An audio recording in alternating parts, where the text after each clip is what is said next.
us today at this webinar.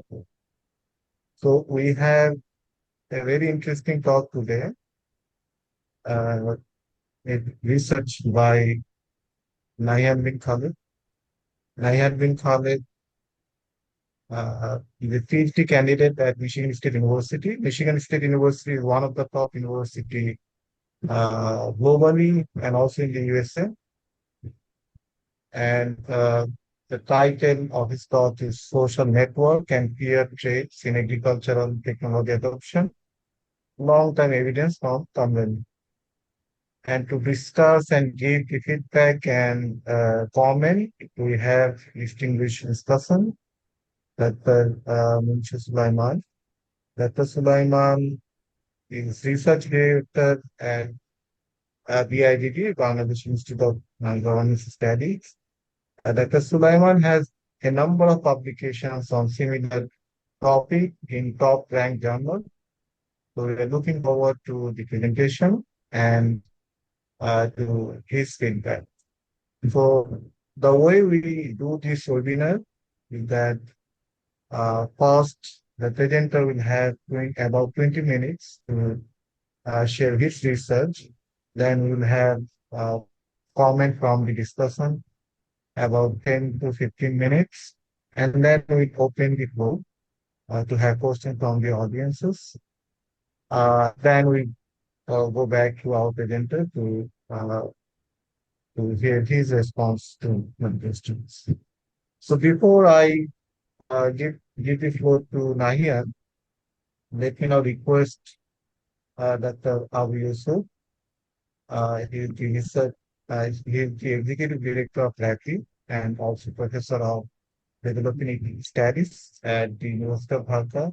So if you can give some opening remarks, that would be really helpful. Start. Thank you, Dean.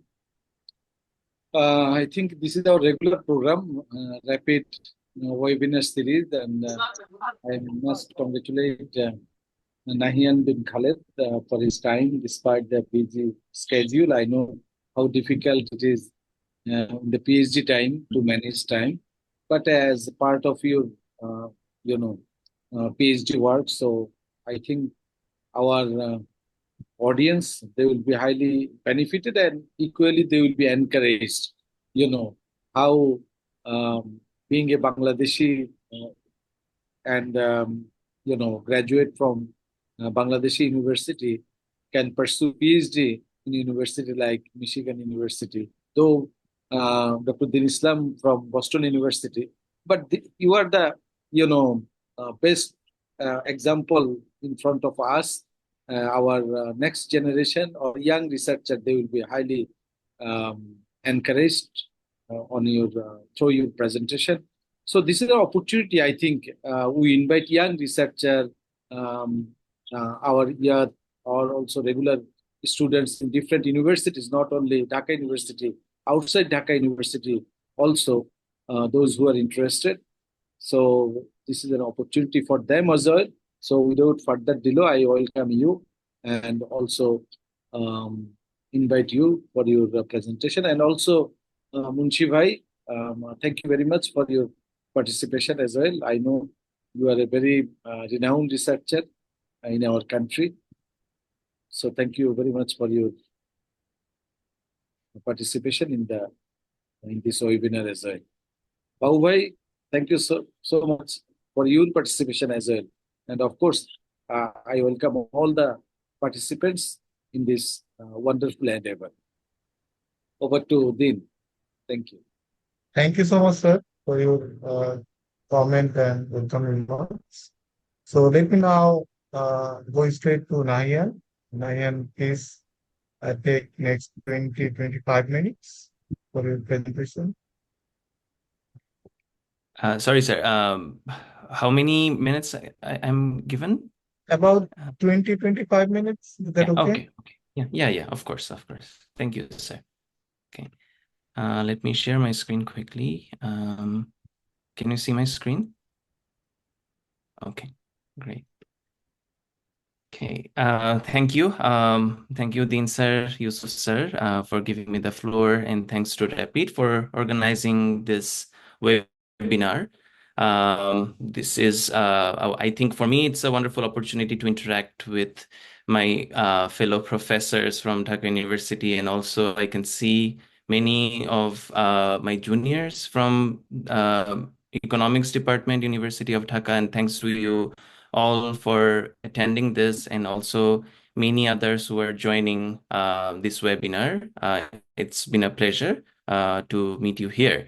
So today I am going to present my study, which is titled as Social Network and Peer Traits in Agricultural Technology Adoption, Evidence from Tanzania. So this is a joint work with Professor Mayush Maredia, who is from the same department as mine. So before going into the main talk, let me just introduce myself a bit. I am currently a PhD candidate at Department of Agricultural, Food and Resource Economics at Michigan State University, as we call it, the AFRI MSU. And I previously worked at the International Food Policy Research Institute, IFPRI, for 3 years in Bangladesh, and for about a year in the Innovations for Poverty Action, IPA, in Bangladesh. And I am, I would say I'm a proud graduate from the Department of Economics, University of Dhaka in Bangladesh. Based on my previous experience and also my ongoing studies, I have grown some interest areas of research. So these are like technology adoption, poverty and social protection, food and agriculture, labor. These are the topics I have been working on for some time. And I have published studies on social transfer programs in Bangladesh and also fish and shrimp value chains in Bangladesh during the COVID-19 period. So that's about me. And now I am going into the main talk, where I first want to mention that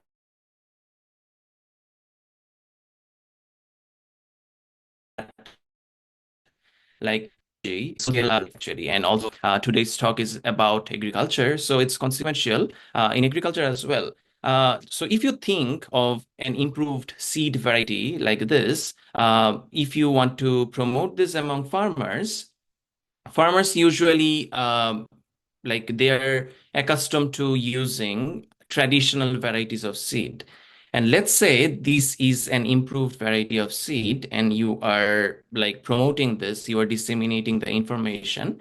Depending on the capability, awareness, and knowledge of the farmer, this improved seed may have a positive or may not have a positive impact on farmers' overall productivity.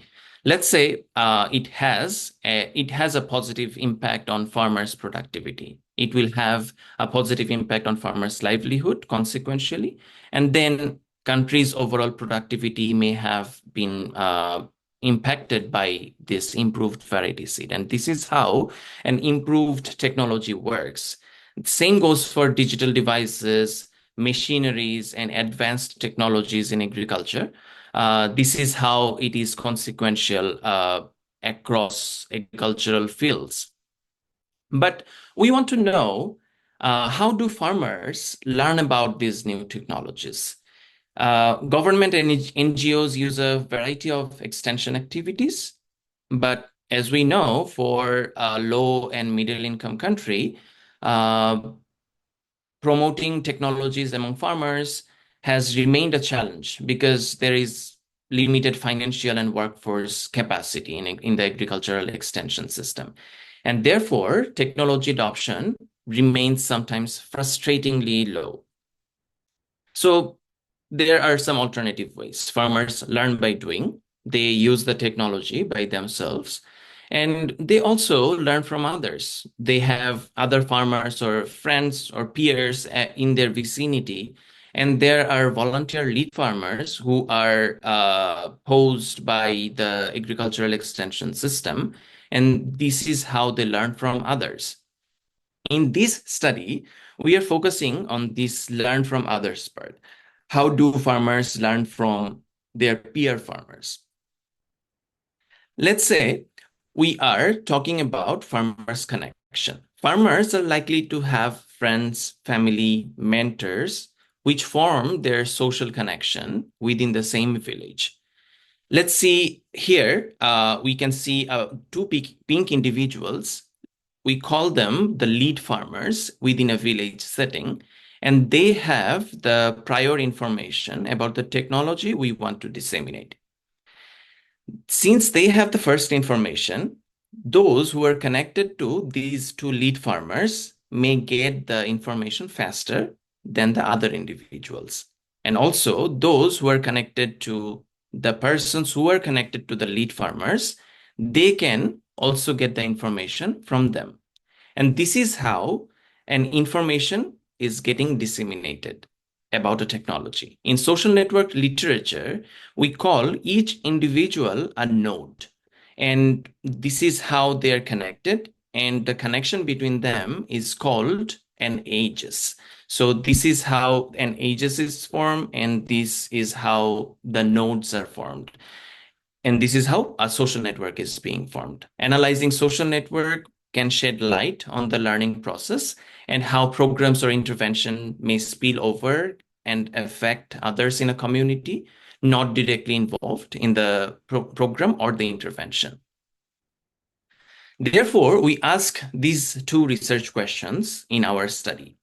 Does having a social network with intervention recipients affect farmers' short and long-term adoption decisions? And then, if farmers in the social network are risk takers, does this affect individual farmers' agricultural technology adoption decision? We want to see the strand of literature here. Effect of social network using experimental data have been studied before. There is this example of Chaudhuri and colleagues in 2022, where Munshi Bhai is also one of the authors. They showed that the learning effect from social networks gradually dissipates after 18 months of intervention in banana tissue culture in Kenya. There is another study by Carter and colleagues, which was published in AJ Applied. They reported the persistence of the effect in the context of a subsidy in green revolution technology. So we can see the long-term effect of social network is limited, but expanding with mixed evidence. And also there are other prior studies which have been published in also good journals. Munshi 2004, Bandiera and Rasul in 2006, they used observational data to detect social learning, but there was a gap. That transmission channel was not well defined. They could not define it because of the data type, and they had the problem of correlated unobservables. One recent study used a transmission channel of information flow. However, they had this problem of endogenous timing of participation by the network peers, and also they did not have the long-term data. Therefore, we contribute in two ways. We study the long-term effect, and we study the peers' characteristics as well additionally. We have a simultaneously implemented intervention where we investigate the persistence of the long-term effect of social networks for up to 4 years post-intervention, even in an observational setting. And we have a simple risk attitude experiment to explore, and we find that effective peer farmers can influence the adoption decision of the local farmer more. We have an intervention, as we call it, and people have used experimental data, but we all know that experimental data for social network are not easily available. Observational data with a rich set of variables and proper methods may present an opportunity to see if the results are comparable with the experimental ones. So let's see the study context. We explored the influence of social network and the characteristics of peer farmers on the adoption of 3 improved bean varieties. One is Njano Uole 96, and Uole 03 among the smallholder farmers in Mbeya rural and Mbeya rural districts, Mbozi rural districts in Tanzania. And these were promoted through Farm Input Promotions Africa, which is very similar to Agricultural Extension NGOs, which is in short FIPS Africa. They are one of the nonprofits over there. And all of these three promoted varieties have higher average yields than the local or traditional varieties by, on average, 370 kgs per hectare. Therefore, we can be assured that these varieties are good. Even if these varieties were good, they were not being adopted by the farmers earlier. So we had to explore the reason qualitatively. Among the reasons for not growing these varieties ever or anymore, these are the three major reasons: lack of training and information, high cost of seed, and also the perception that these varieties were not good for consumption. One of the purposes of this intervention in 2017 was to facilitate the process of learning about the improved seed, so that we can see the effect of learning by doing and also learning from others and increase the availability of seeds among the farmers.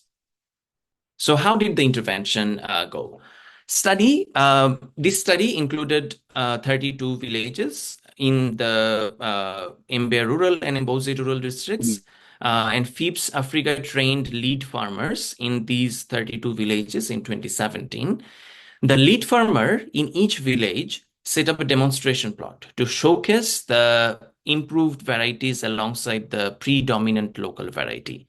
And in 50% of the village, which were randomly selected, the lead farmer also distributed the trial packs of seeds. After the intervention, 25 farmers were randomly chosen in each village for a household survey in 2017, followed up in 2018, 2020, and 2021. And overall, we have 662 individual farmers in our sample. And we combine both demo plot and trial pack as one intervention and use the data in an observational setting, not an experimental one, since the treatment was at the village level. So we are treating this intervention as a whole, demo plot and trial packs. So we also use information on social relationships. We have information on each individual farmers, whether they are connected with the other 24 individual farmers within the village. We have information on their demography, cultivation of bean varieties, intervention receipt, geolocation, and their village level information. And also for risk attitude data, we use a multiple price list design experiment, which is followed by which was previously conducted by Holt and Laurie. They conducted it first in 2002, and this allows us to see whether a person is a risk taker or not. Let's talk about the simple framework of this social network effect. On the left, we can see the intervention took place. Either the lead farmer demonstrated how the seed can work, or the lead farmer distributed the trial packs among the farmers. And here we have a set of farmers who were intervention recipients. They received trial packs or they were present in the demonstration plot sessions. Here, on the right, we have two individual farmers. We have one blue individual and one orange individual. This blue individual was kind of fortunate enough to have discussed bean farming with these intervention recipients, whereas this orange individual does not have that connection. I mean, they may know each other because they live in the same village, but they do not discuss bean farming with them. And this is how friendship works, right? Like, because we know many people, but not all the people are our friends. So we can call this blue individual is a friend with at least one of the intervention recipient. And now we can compare whether this blue individual can or will adopt the improved bean variety and we will compare the adoption decision of this orange individual. So this is how they are competing in this model. And here in our simple framework, we have introduced the risk-taking component. Let's say we have one intervention recipient farmer who happened to be a risk taker through our experiment. And still, this blue individual is connected to this green individual who has been identified as a risk taker. So now we will try to understand, we will explore whether this risk-taking behavior of a friend of mine can affect my adoption decision, and compare this with the one who do not have any risk-taking friend and who do not discuss bean farming with them. This is how our framework goes. And this is our empirical model, where we have the main outcome variable as YICT that denotes the binary adoption decision of or total area planted to any of the promoted bean varieties. In our empirical model, as you can see, we are using a two-stage least square model where we are regressing social network on a bunch of variables here, and then using that fitted value in our second stage as the 2SLS works. Here, our key explanatory variables were social network, IC, that takes the value of 1 when the farm household I has either one or more social network peers who received the intervention. This is model number 1. And in a separate model, we considered one or more risk taker discussion peer who received the intervention. These are our key explanatory variables, respectively, in two separate models. In our instrumental variable, we are using this number of peers in the network who discussed bean farming with the lead farmer. And this is being instrumented in our model. We are also using an instrument function approach, which is based on a social network formation model. We can show it later if anyone is interested. This is taking the fitted value from a social network formation model, and we are incorporating it in our main model. And this is how our empirical model is working. So we have a bunch of other control variables as well, because analyzing social network is a bit complex when you do not have experimental data. So we include total network, adoption intensity within the village, other explanatory variables on age, association membership, distance between the household and the demo plot, and baseline adoption status of the improved varieties, and also their baseline awareness of any of the promoted varieties. In the social network literature, reflection problem is often pronounced as one of the, I would say, major impediment to analyze social network information.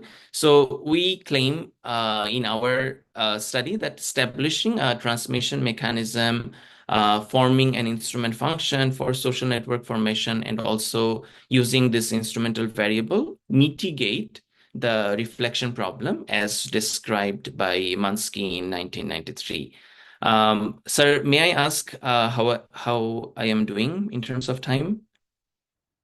Yeah, I think you can take 7 to 8 minutes more. Okay, thank you, sir. Yeah. Okay. So we are now describing our findings. Let's see how it fits into our framework. Among the ones who did not receive the intervention, in their case, the likelihood of adoption of the technology was increased by 20 percentage point on average compared to this orange individual we were talking about. And now we also want to know if someone in the intervention recipient farmer set is a risk taker, how does that affect this blue individual who discussed bean farming with them or formed their social network? Here is that result. The likelihood of adoption of the technology was increased by 49 percentage points on average for this blue individual, because this blue individual had a risk taker friend in the intervention recipient farmers set. And this is how the risk-taking behavior mattered.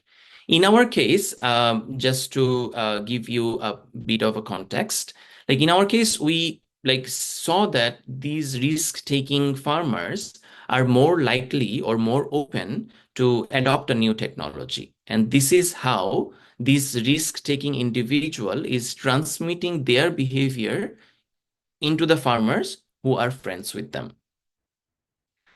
And we also wanted to explore whether this effect is persisting in a like long-term spectrum. And we can see that the social network effect persists in year 3 and 4 post-intervention time.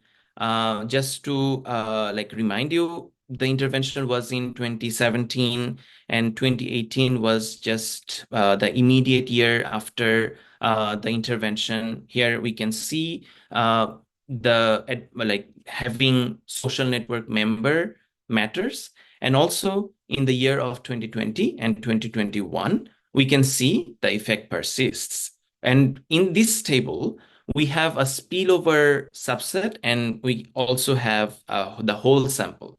Here we have, like in the whole sample, we have considered anyone, like they may or may not be an intervention recipient. And here in the spillover subset, which is a stronger case of like social network effect, they did not receive the intervention by themselves. They were not present in the demonstration plot sessions, or they did not receive the trial pack from the lead farmers. So among these spillover subset farmers, the effect also is there, and we can see the effect is more pronounced among them. So we are claiming that this social network effect persists in year 3 and 4 post-intervention. And same goes for like the risk taker friends. When I have a risk taker individual in my network who happened to receive the intervention, the like effect was more pronounced, and also it was pronounced among the spillover subset farmers as well. It persisted in year 3 and 4 post-intervention in year 2020 and 2021, respectively. So we have some policy implication here. When the reach of the government in these low and middle income countries, the government extension services is limited due to financial and human resource constraints, we can use the relationships among farmers that can be utilized to disseminate information on new technologies. Currently, in Bangladesh as well, we have this lead farmer model. We disseminate information through our lead farmers, but even in a like largely populated country, it is very difficult to disseminate information with 1 or 2 lead farmers per village. Therefore, this social network literature started exploding in some cases, because people wanted to use people's social relationship to disseminate new information, new technology, because lead farmers alone cannot take that role. And since village-specific extension agents and lead farmers usually know the farmers and their backgrounds in their vicinity quite well, and we can see the risk-taking characteristic may play a role in like disseminating new technologies. These extension agents and lead farmers can use some proxies to spot risk takers within the community and target them for the intervention. They can invite them for their intervention, or they can specifically target them when they're distributing trial packs of seeds or any other new technologies. And therefore, we can say this study has some policy implications using the social network with the friends, and also social network with the friends who are risk takers. And that's all from my presentation. Thanks to you all. Thank you so much, Nayan.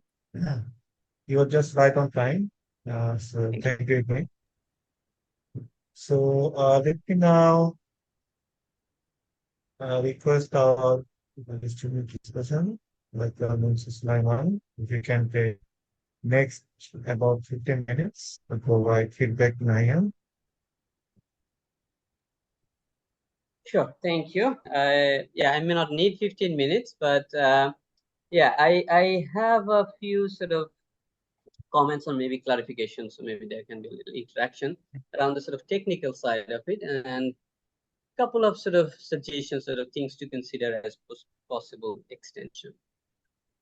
So on the technical side, sort of a few sort of simple ones. I think the first is you mentioned in the paper, it's there, even though you didn't have time for it to go into that detail within the presentation, that it's part of an RCT. So you have an RCT that involves 200 plus villages and you're taking these 32. I think it would be useful to know why these 32, not the rest, sort of what is the uniqueness. It could be simple that you just have network data only from these, not less rest. So, but some clarity on that would be useful, why you have this. Because one obvious question was like, yeah, it would be better if you had all of this data. Why aren't you using that? First, I thought it's probably control group that you're trying to understand, but then I realized, no, actually, no, they were all intervention villages. So that's one of the points about sort of clarification. Then I guess you can also go into a bit of the details about the role of the lead farmers, because that takes me to the, I mean, there's in general, we understand what is the role of a lead farmer is in a sort of agriculture extension context. But for you, it's extra special because of your instrument, right? So I guess on the technical side, this is sort of, predictably, there would be a lot of questions around the instrument and the sort of exclusion restriction, right?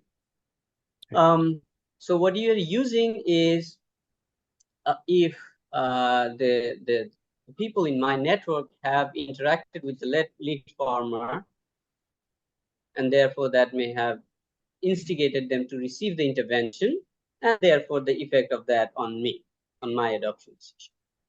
So in that sort of causal chain, if your lead farmer's role was mostly about promotion, that hey bhai আসেন এখানে training হবে, আসেন এখানে seats দেওয়া হবে, information দেওয়া হবে, if it's about that promotional, then you have a neat instrument where your lead farmer is just it's a promotional design or encouragement design, right? So it's almost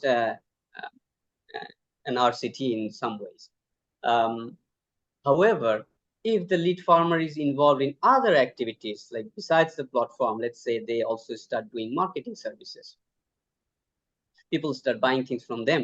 So you have new causal mechanisms, sort of new pathways to influence, which may not be entirely accounted for, but just by using if I know the lead farmer directly or not, right? Because within the village, maybe there's some village level aggregation happening. It makes more sense because there is collective sales happening.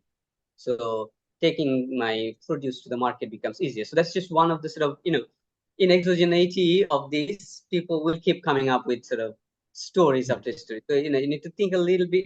First of all, you need to give more details of the role of the lead farmer vis-a-vis your instrument, and also think more about some of these sort of the one example that I've come up with. So there could be a few more that one can come up with and sort of try and disprove those to the extent possible. But I mean, overall, I usually like instrumental variable because you're taking on a challenge. It's an RCT in some ways so easy. You have it, if it has gone well, you can just look at the average. Anyone can do that. Now, my second point is kind of getting towards a little bit of an extension. So when you're taking risk taker, the motivation of why risk taker is a characteristics you're taking, it was not obvious, but I can guess maybe it was like risk takers are most likely to adopt sooner, and therefore there could be a learning effect of some sort. And if that is the case, I'm not sure whether risk taker or the risk preference is the best way to capture that, because there could be associative matching by my risk preference and the people I hang out with, right? So I'm adopting more because people in my network are risk takers, could be simply because I am also a risk taker. So there could be, so you can, if you have risk preference, you can control for that. But since they're associative matching, there can be many other things I share my characteristics with my peers, so that can influence it. So I don't know, maybe you can sort of elaborate why you're picking this risk taking of network more explicitly. But my understanding was that you're trying to sort of probably look at the sort of the learning effect versus the strategic effect, right? So I read it a really long time ago, but Oriana and Imran Rasul, in their paper, I think they left it kind of open in the end, that if you have more people in the network, you probably can have, you can wait and see how others are doing and then adopt it, because now you learn more versus people in your network and you want to go in the same way, so sort of you learn faster. So since you have 3 rounds of data, you can possibly see the benefits that the adopters in my network achieve and how that influences my adoption. So it's kind of thinking about it in sort of two phases.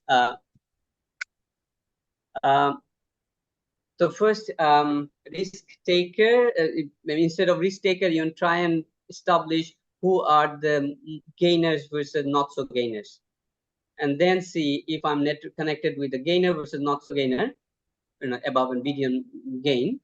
Then you can see how that influences my decision. That will probably explain, I don't know, it probably still not explain the strategic weighting versus learning effect, but you see at least a bit of the mechanism, how people are weighting. So related to this, I mean, I understand your paper is on adoption, but in our Kenya paper, we found a bit of this as well. Like when we go with the technology, it's like we assume on average it's good. So if they've adopted, it's good. That's not necessarily the case, right? So high yielding varieties of seeds, I've actually done a little experiment where the average income can be lower by adopting unless you have certain conditions met. So for maize, it's basically if you have irrigation or not.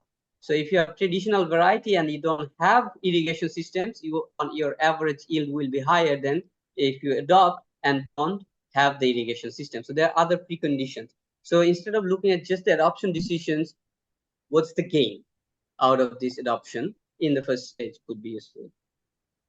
So yeah, so this part is probably a bit on the extension side.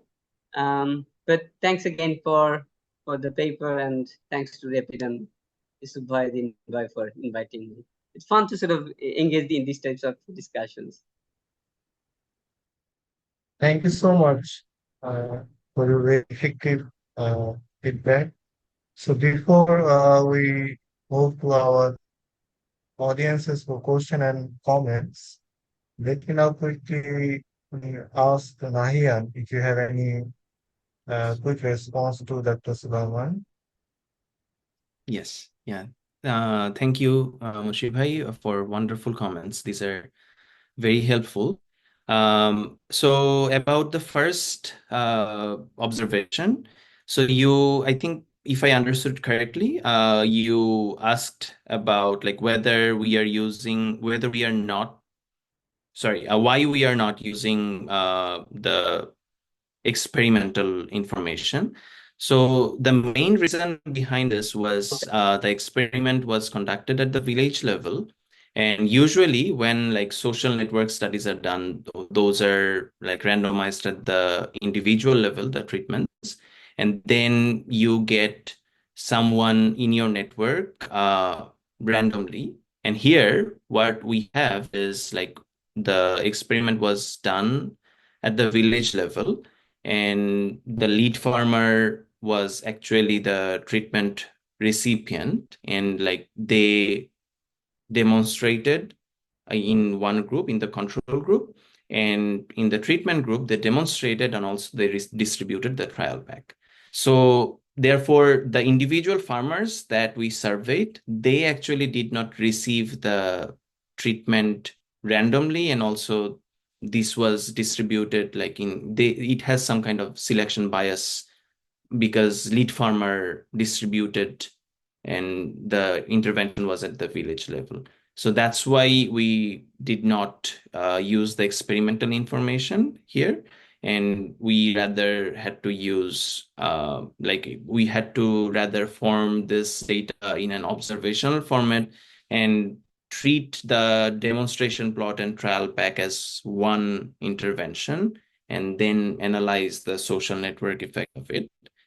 On the role of the lead farmers, this is, I think, very important. Yes, I think I will elaborate a little bit more about the validity of this instrument, and because this definitely has some impact on the exclusion restriction. So I will definitely elaborate on that.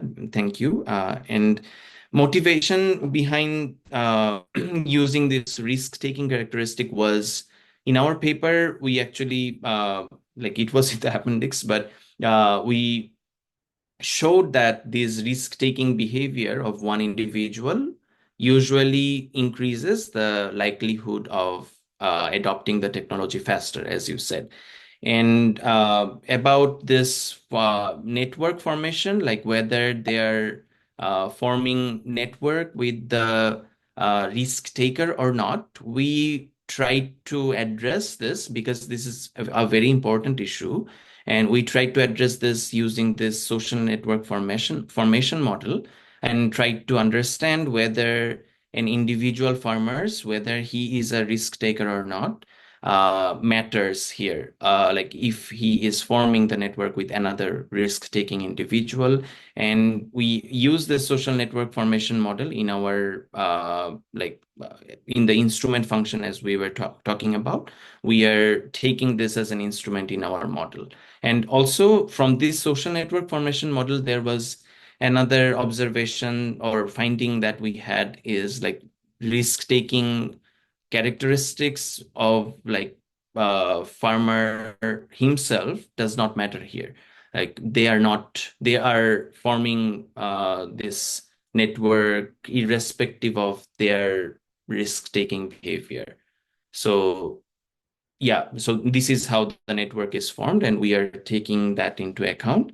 And the other farmers adoption in the previous year, that was also taken into account, and unfortunately I did not include this in this presentation because of time, but we actually had this, and this is very important because we tried to see whether there is a dynamic effect. And we tried to see whether previous adopter in the previous year who is in my social network can affect my decision as well. And we saw that here the effect still persists. If I have a friend who adopted in the previous year, he or she definitely has an impact on me. But in the risk-taking side, we are seeing that that effect is getting smaller because, and as we could understand, that since we can already see the adoption of an individual through his farming and other activities, the risk-taking behavior of my friend does not matter that much as it did before. And this is how we are capturing the dynamic effect as well. And we did not actually explore other outcomes, as we mentioned, like income or other outcome. And this is definitely a very good suggestion. I will definitely consider that. Thank you, Munshi Bhai. Yeah, the insert to you. Yeah. Thank you, Nayan. Munshi Bhai, any other suggestion for Nayan? No, that sounds good. Just to sort of clarify the first point, it was more about the RCT was in 210 villages, right? And your data is from 32 villages. So it's just simply like, why these 32, not the Oh, I rest see. 108? Okay. Sorry. Yeah. It's just a little Yeah. clarification. So yeah. Yeah. The RCT was was by the FIPS Africa, by the NGO. And like our team did not collect data at of the individual farmers for all those 210 villages. We only collected information from these 32 villages. So, and there we had this treatment and control. Yeah, that's why we only considered 32. Yeah, thank you. Okay, thank you again. Let me now open the floor. So if you have a question, you can raise your hand and we can allow you to unmute and ask a question, or you can write a question in the chat box and you can, Nayan can read it out. So any question from audience or any clarifying? Yes, Hossein Jamal, please unmute yourself and ask your question. Thank you. I'm not sure if I have missed it. So my question is, how did you identify if a person is risk taker or not in a village? Cool. Yeah, of course. Nayan, let us take all the questions and then I think you can. Sure, sir.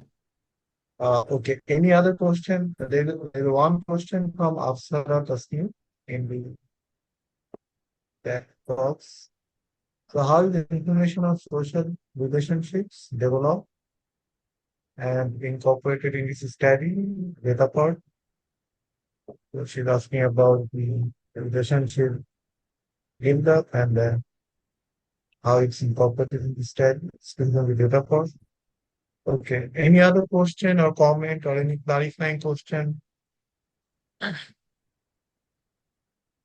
So let me now ask you some clarifying question, my clarifying question. So if I understand it right, uh, thank you for presenting such a nice paper. My question is that the adoption of new technology uh, depends largely on individual characteristics. So you measured the intervention recipient farmers' risk-taking behavior. So has it done same thing for the adopters? What what type of individuals they are they risk taker or risk averse? And if I understood correctly, there will like four distinct matching so or sorting. So intervention recipient farmers, they are like risk takers and risk averse. And then for their in their network, the other adopters, they can be risk takers and risk averse. So I'm just trying to understand. So what is the treatment group and what is the control group? The risk taker, intervention recipient farmer are the treatment group, and then the risk averse or risk takers friend of their friend are the uh, I mean, yeah, if you can explain it that who are the treated group and who are the control. Right. And another question is about your IV. You also mentioned it. But before you can discuss about the unity and validity of your IV, what are the sources of obviously the individual unobservable characteristics uh, important source of endogeneity? But do you have any other specific source of endogeneity you have in mind? Because since you have like 3 rounds of data, so why don't you just use fixed effect model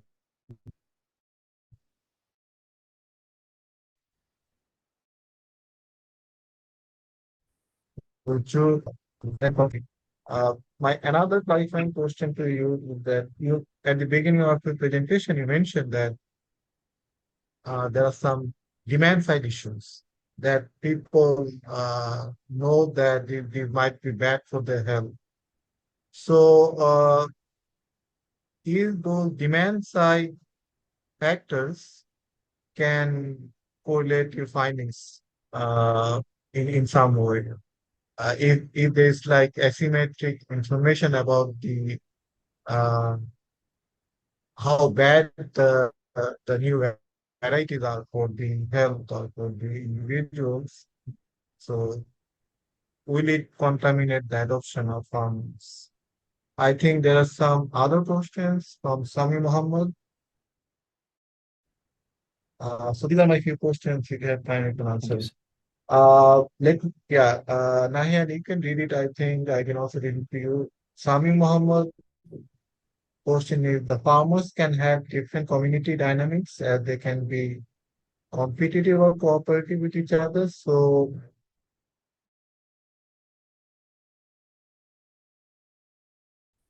Um, how incorporated can be this Sami Muhammad's question? Tohan Mahmoud ask you how two questions determine the transmission channel. Do you think this could be improved? Is this competitive?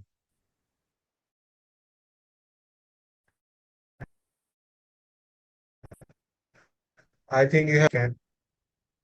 And also thanks to audience for your questions. I think the first question was about the risk-taking experiment.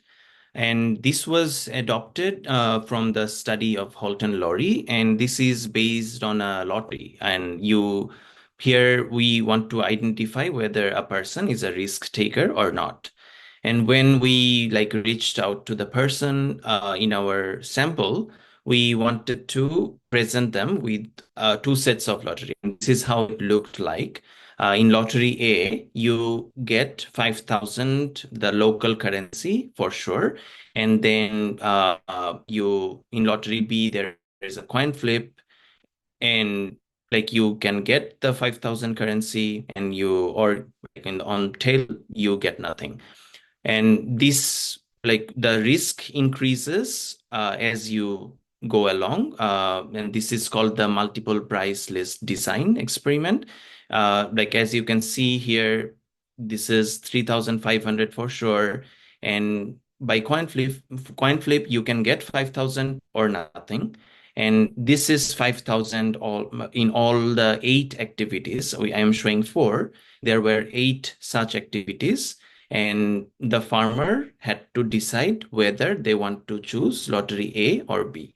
So if a person chooses B in one task, B would be their choice for the remaining tasks as well, and they will be identified as a risk taker for that task. But here we have 8 activities, so we categorized farmers as risk takers who switched from lottery A to lottery B before row 5, so that we have a score of at least 5. So before row 5, if you switch to lottery B here, if you switch to lottery B, and for the remaining of activities, you have the choice of lottery B, you are the risk taker for 5 such activities, and your score is 5, and therefore you are identified as a risk taker. And this is how the experiment goes. I think if I understood the second question correctly, the question was about the social network formation. And it was asked in this way.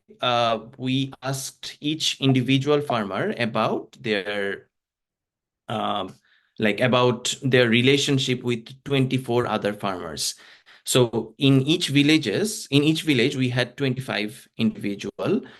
And for each individual, when we went to them, we asked them if you know each of the 24 other individuals, if they met them, if they discussed wind farming with them, if they had any other cooperation with them. And these relationship questions were used in our social network formation model. I would say the exclusivity in our case here is we had the data on their discussion on specifically bean farming. Other studies usually use the agricultural relationship data, whether they are like discussing agriculture with any of other farmers. And this agriculture can mean anything, like a farmer can grow beans and also other crops as well. So in our case, we specifically asked whether an individual discuss bean farming with the other individual or not. And this is how our social network variable is formed. Yeah, and Dean sir, you asked a very good question on like the treatment and control here. So our treatment and control is like based on like we have two models, and in one model we are trying to see whether a person like has someone in the network who received the intervention or not. So this is the treatment is coming from the individual farmer himself. So if he has a connection with an intervention recipients, he is getting the value of 1. And he is compared with someone who does not have any intervention recipient in their network. And in the second model, we are considering that we have one or more risk taker in the network versus we do not have any risk taker in our network. And this is how we are comparing. Yeah, and then you also asked about the instrumental variable, why we used that. I would say there are several reasons behind it. First, I want to talk about the instrumental variable, and then the instrument function approach. So the thing is, as I said, the intervention was at the village level, and the farmers can go to the lead farmer's demonstration plot session by themselves, or if he has a relationship with the lead farmer in some way, they can receive the trial pack or not. So there is some sort of like self-selection among the individual farmers. So to mitigate that issue, we used that instrumental variable. So the idea here is that the lead farmer is promoting this. So the lead farmer, if they discussed bean farming with the intervention recipients, then the intervention recipient can transmit the information to other farmers. And this is how the instrument variable is transmitting towards the outcome variable. And about the instrument function as well. So we have two components here in the self-selection, because we are using this a bit sort of complicated variable of social network with the intervention recipients. So one is we are trying to mitigate how a person is getting the like intervention, and then we also need to account for how a person is forming the social network. So these are the two ways where the endogeneity is coming from. And through the instrument function, we are trying to address the social network portion. Like I am forming my social network. It is sort of endogenous as well. So we had to take into account their characteristics, the difference between their characteristics, the similarity among themselves, if they're extrovert or not, their household distance, whether their parents are from the same village or not. So this is how we are getting how their social network is being formed, and then we are using that as an instrument in the instrument function approach. About the demand side issue, yeah, I kind of definitely agree with that. We agree with your observation. Like there may be some demand issue which might be there. The way the intervention started, or the purpose of the intervention was to promote this variety, and also like making the farmers aware of this variety. And we had time because of the rounds of data, so that the farmers farmers can be aware of that, and they can solve, I would say, they can solve the awareness issue by using or by observing others. So the demand issue on yeah, let me just pull my slide on the reasons.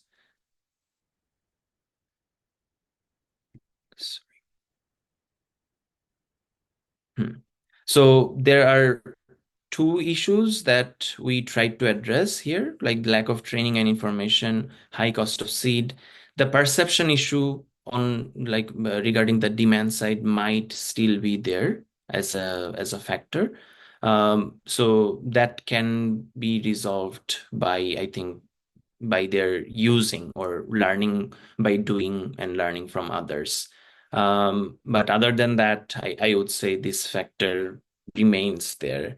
And Sami, you asked a very important question. Yeah, farmers can be competitive in a setting, or sometimes they may not be. So the way we are trying to see here is whether the friendship can address this competition in mind, So if I have friends within a village setting, and they transmit their information to me, towards me, I can be benefited, and whether that can be used or not, or whether that matters or not, this friendship matters or not.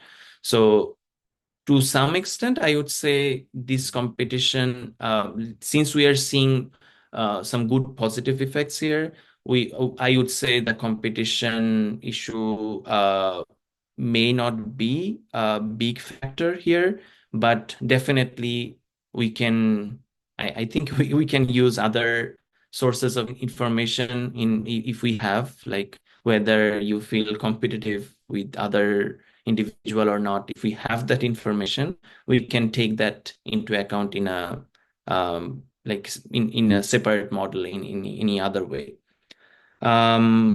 There was a question on transmission channel.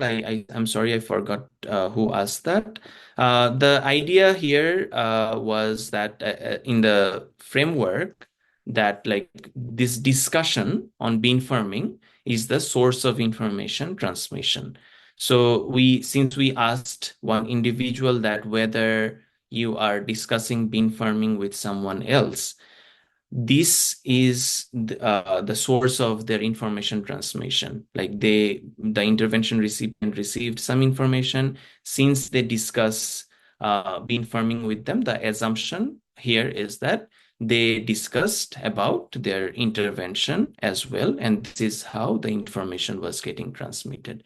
I think I addressed all the questions, but sir, please. Thank you, Nayan. I think there's one more question. Yeah. That was from Sanya Chaudhary. So she's asking you about how the lead farmers are being selected or identified in terms of having enough knowledge on the technology, and they trained or being communicated by the government or NGO on a selection basis. And then if there is a incident of adverse result after adopting any technology by a group of farmers, how does that impact the next adoption of the new technology in the same community? Sir, sorry, Uh, adverse missed yeah, that so if maybe. there's any adverse impact of new technology, Okay. so suppose some group of farmers got bad result after adopting this new variety, then how it will affect the next technology Right. adoption.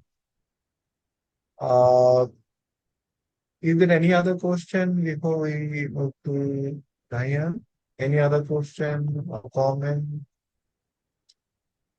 Okay, I guess not. So this is the last question. Diane, please, if you can quickly respond to this question. Yes, yeah, this is a very good question, Samiha. Thank you. So in our when we were describing the context, we described that like we had 32 villages in our study, and they were from 2 rural districts in Tanzania, and we had one NGO called FIPS Africa that like conducted this intervention. And they actually trained these lead farmers in 2017. They disseminated information among these lead farmers on these all these technologies, and then the in the main RCT study, the treatment and control was decided based on like a randomization procedure. In 16 of the villages, the lead farmers were allowed to distribute trial packs along with demonstrating the seeds in their plot. And in the control villages, the lead farmers were only demonstrating the plots demonstrating the seeds within their plots. And this is how the randomization was done in the main RCT. And as you asked, the lead farmer, yes, the lead farmer was selected by the NGO. About the adverse impact, we have some information, I think, on whether their perception was changed. So we can see we have not actually analyzed we analyzed that information in our study. We have like information whether they adopted it or not, and then how do they think about it, like if they like it or not, and why, if they do not like it, why they do not like it. So yeah, I think there is a potential to use that information at least descriptively, and also we can see like whether it fits into our empirical model in some way. Yeah, thank you for the question, Samiha. Thank you so much, Nayan, for sharing research and answering our questions. But before we end our today's session, let us hear from our issue sir, the concluding remark. Sir, দিন, তুমি একটু শেষ করে দাও, আমি আবার মোবাইলে আরেকটা মিটিং এ জয়েন করছি। oh, okay. এখন Uh, শেষ করার আগে আমি একটু বলি, দিন ওই আমাদের যে ওপেন বাজেট সার্ভে হয় 125টা দেশে ওয়ার্ল্ড ওয়াইড, তো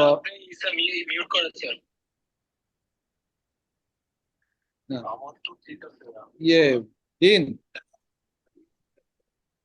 জি sir.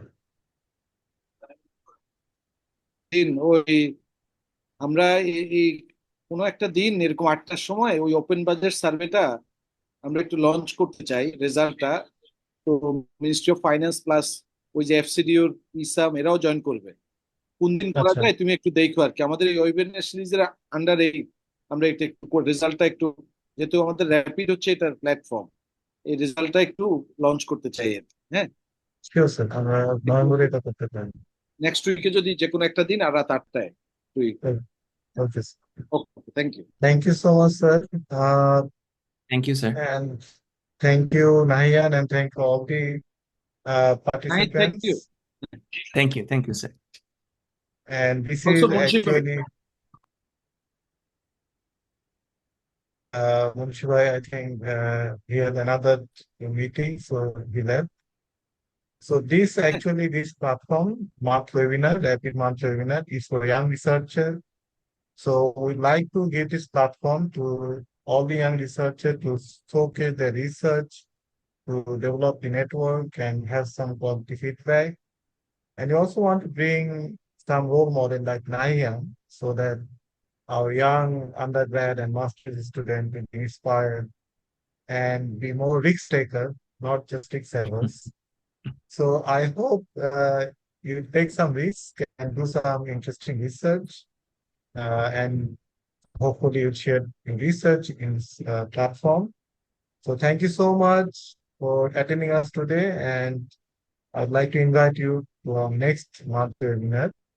Till then, stay safe and thank you again for joining us. Thank you. Thank you so much. I enjoyed it. Yeah. Thank you. Thank you, Nahiwan, and hope to see you again in the Yeah, department. of course, sir. Thank you. Thank you so much. Thank you, everyone. Have a good night. Already আমরা একসাথে করে রেখেছি সবগুলো